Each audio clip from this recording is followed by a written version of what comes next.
Hey guys, Mike here, MF Custom Garage. So anyway, we're gonna do a quick video here on my truck. I'll quickly do an introduction to this truck. I call it Smoke, and I'll explain to you why I call it Smoke, and we'll go from there. All right guys, this is my 2000 Chevrolet Silverado 2500. It's a pretty mint truck. The cab's mint on it. Unfortunately, the box has got some rot. This side not too terrible, but the other side's really bad. So eventually I'm probably just going to buy a couple box sides for this thing, or find another box if I could find a mint one. But either way, box sides. But the rest of the truck's absolutely mint. And this is actually Stacy's grandfather's truck. Doesn't have any of the ripped seats. It's in really nice shape. Extended cab. But it has a problem. And it has kind of all the best stuff in it. It has a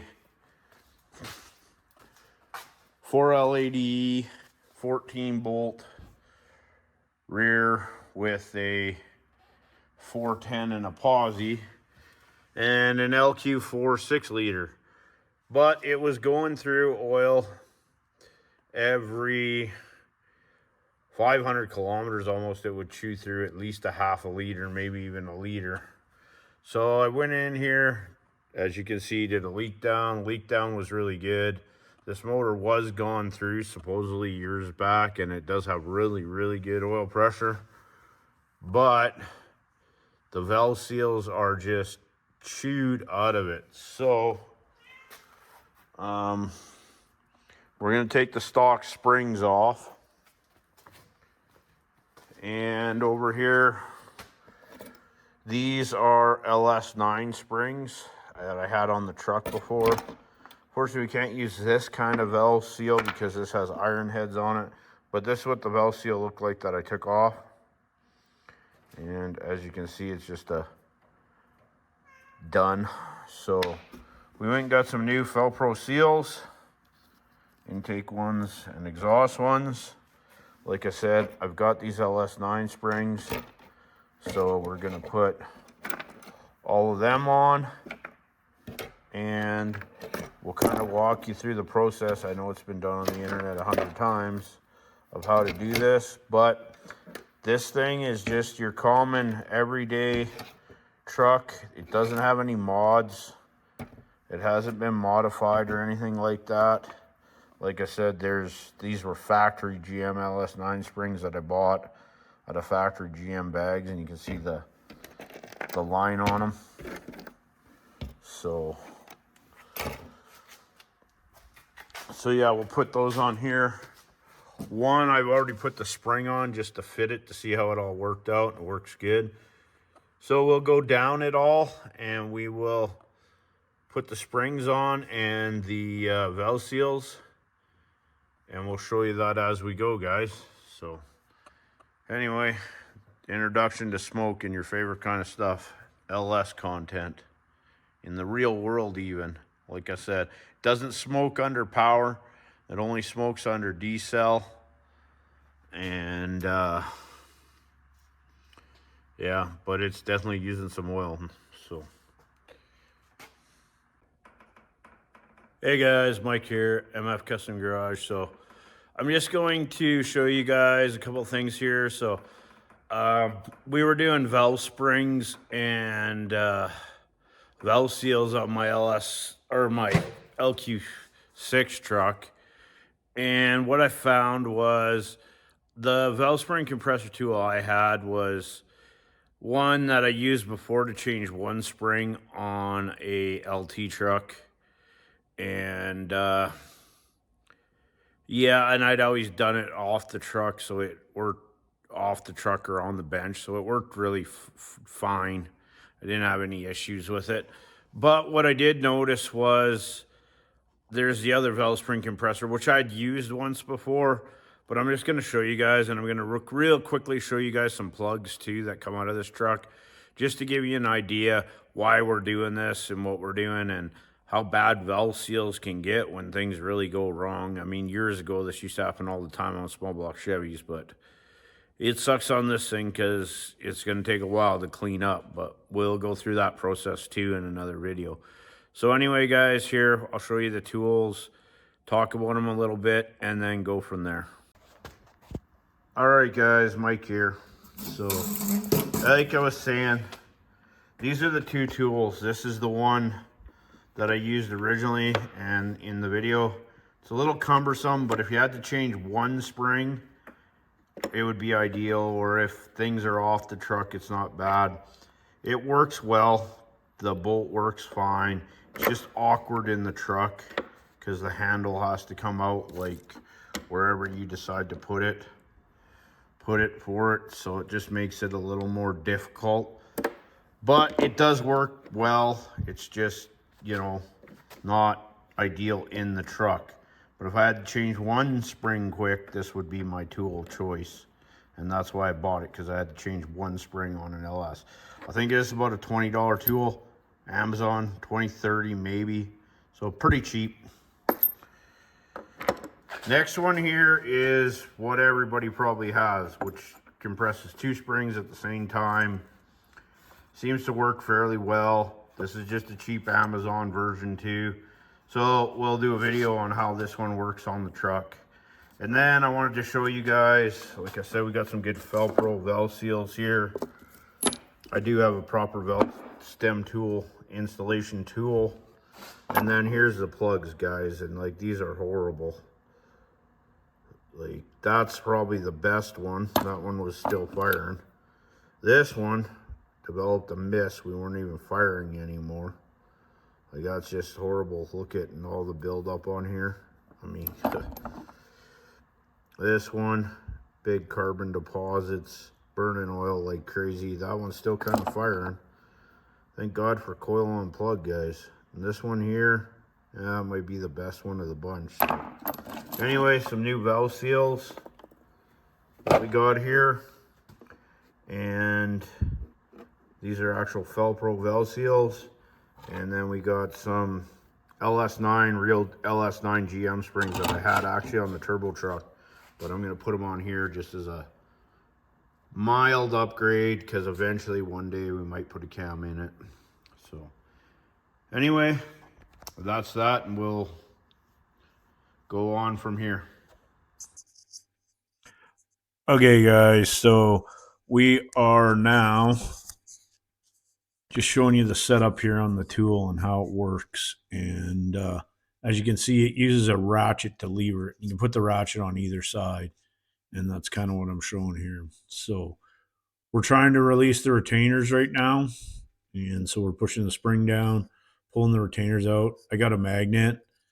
And with this tool, as you watch, it proves to be a little difficult. Like I said, if you're doing one spring, it'd probably be ideal, but doing a bunch wasn't my tool of choice. And I didn't have the other tool at the time, but I decided to order it right away. So as you can see, I fight here a little bit with getting the retainers out, because you have to use one hand to hold it, and you're down to one hand to try to get your retainers out. And after a couple times here with the magnet, I actually opt to go here. You'll see in a second,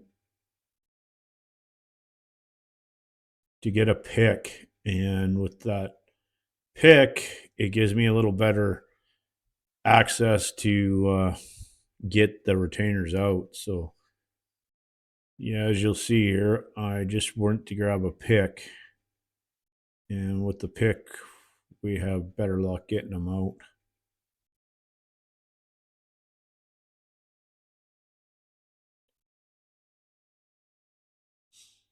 Now, another thing here, guys, I've got a leak down tester on the cylinder, and it's pressured up to 100 pounds.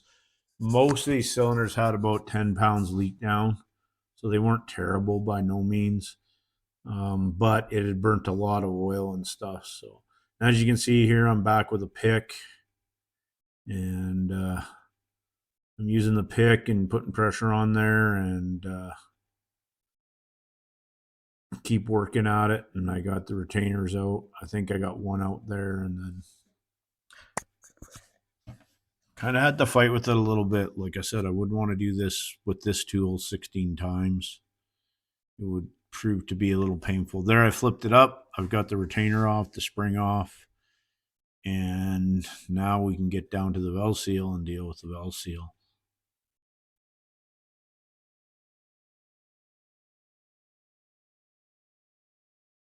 So grab some pliers. These are they're actually hose type pliers that Mac makes. These ones are Mac. I know there's other companies that make them, and they're kind of for pulling off vacuum hoses and stuff. But it worked really good to pull the seal off because it's a round jaw.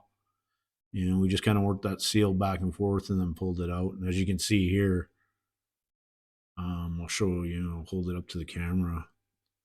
The seal is just totally trashed. There's nothing left. This thing was burning, like I said, a lot of oil. In 500 kilometers, basically 300, 400 miles, it would go through a quart a lot of times. It was bad. And every morning when I'd fire it up, and I kind of show what I did to in a different video for the cleaning process and how it is now after we got some miles on it. So we're using the install tool, and they give you a little plastic sleeve to put over, and we're putting the new valve guide on there, and I use a valve guide tool, or valve guide, or not valve guide, sorry, valve seal installation tool, and I'm able to smack it on with my hand. So now we'll put the spring and the retainer on, like I said, this LS9 spring. So it takes a little more pressure to get it on, and again, wind up fighting with it just a little bit for sure. Um, so again, this tool would have its place if you're at the track and had to change one spring, but it is a little more difficult because one hand's using levering the tool, and the other hand is you're using it to deal with the retainers and stuff like that. So it is doable, but I can also see why people would become very frustrated with it. So as you watch here, we'll get the retainers in.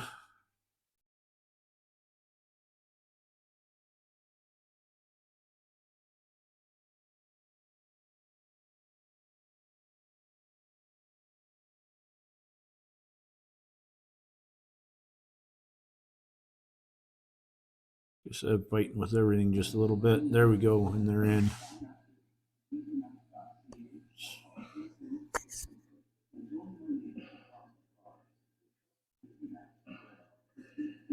Get them lined up.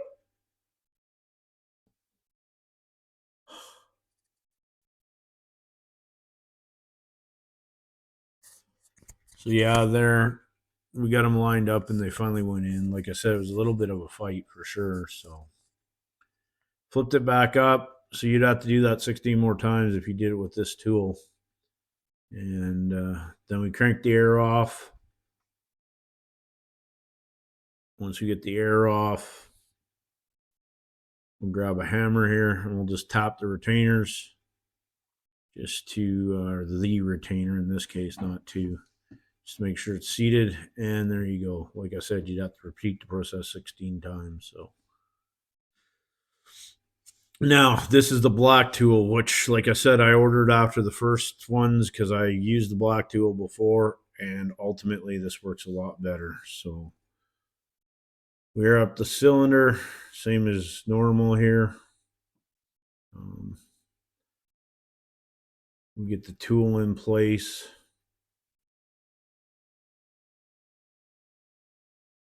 There's a couple bolts that hold it to the head. You kind of got to line it a little bit so it's kind of between the springs. You kind of got to eyeball it up, but it's not that hard to do.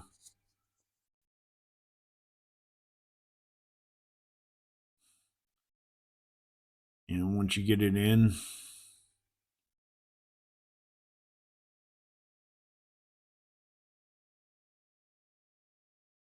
hand tighten the hardware a little bit. Just get everything lined up well, and then I grab the electric ratchet. and I do it up.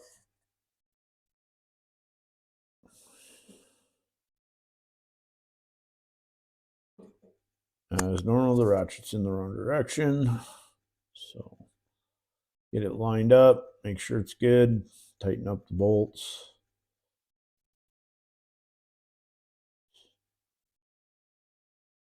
And then the center on there pushes the tie bar down, whatever you want to call it. I just called it a tie bar because it looks like a tie bar for to hold lifters down in old Ford or old 350. We haven't quite. We pressure up the cylinder, and as you can tell, I'm using a leak down tester. Now pressure up the first gauge to 100. The second gauge, kind of tapped it just to make sure it's right, reading right, and it's about 90 pounds there, so it's about 10% loss, which isn't ideal, but it's not terrible either. I've seen a lot worse, guys. I know they say in a perfect world 7%, but it'd be interesting to check this truck after we put some miles on it again, because like I said, it's fairly oil contaminated and has ate a lot of oil because of all this. So we run it down with the electric ratchet and then pull the keepers out. We use a magnet. The keepers come out real easy. And get the keepers out. Grab 3/8 ratchet here again and loosen off the tie bar. And actually take the tie bar off in this situation because we're going to go in and pull those valve springs and deal with the seals again. So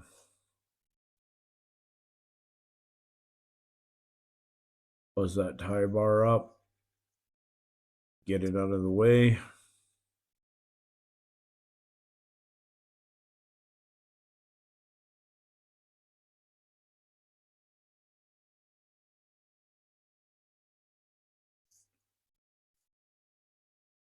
There we go. And now we can pull the springs off. Springs are off. Nice thing is it still gives you enough room to get in there with a pair of pliers.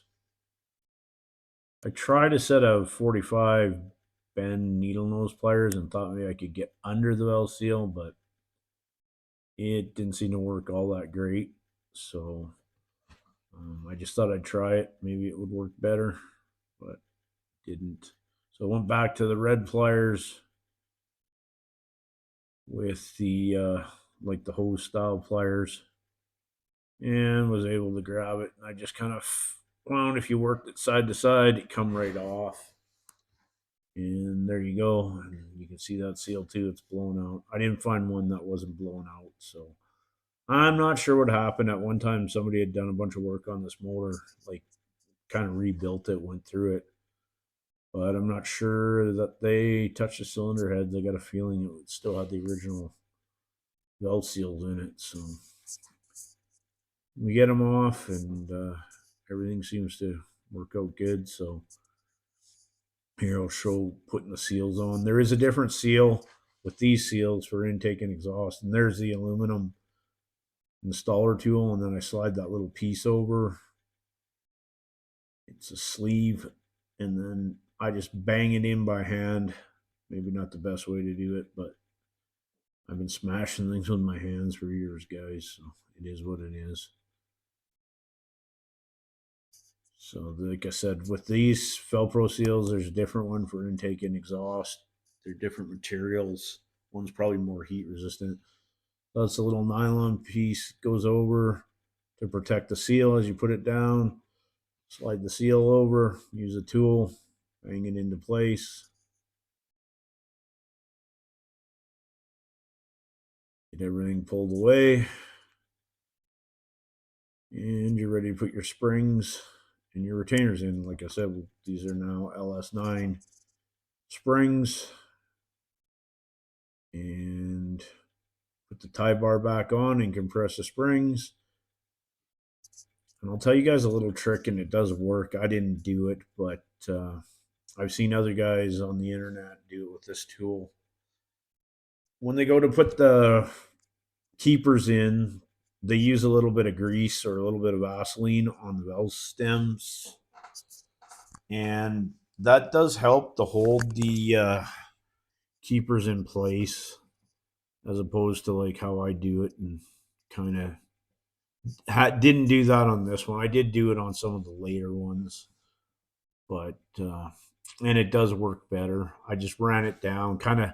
If you watch, I set it here twice because I noticed I have it a little too deep the first time. So the keepers are, they have the ability there to fall down, and if you had some grease on them or a little bit of Vaseline, it wouldn't do what happens here how I do it, because now you see I adjust it a little bit, and it's just to put a little bit of preload on the keepers so that when I slide the second set in, everything is a little more kind of snaps in, and it holds it.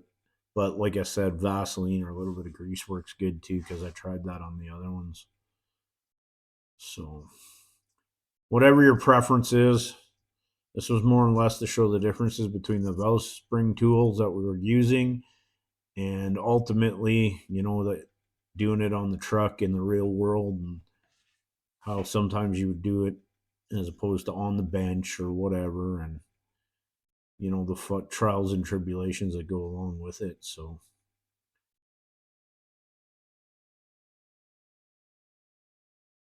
and then as one of the keepers did move on me, so I stick a pick in there just to hold it a little bit in the right place, and I run it back the other way, and it seats itself when we take the tie bar off. So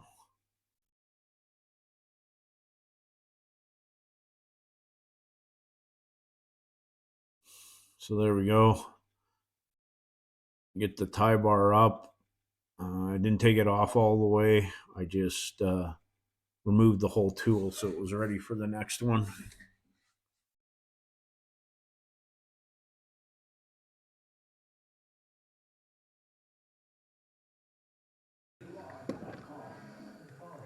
Okay, guys, in here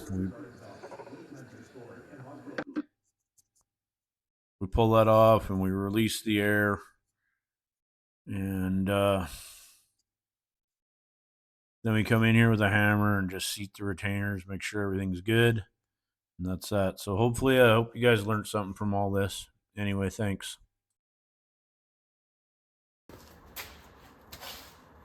Hey guys, Mike here, MF Custom Garage. So anyway, I was just gonna do a real quick outro on the video where I did the valve seals on my 2000 6-liter LS LQ6. So anyway, one thing I was going to talk about, the tools. You seen that when I went to this tool on the truck was just a lot easier. There's a lot less screwing around. It works good. It presses 2 springs at the same time. It made the job easier.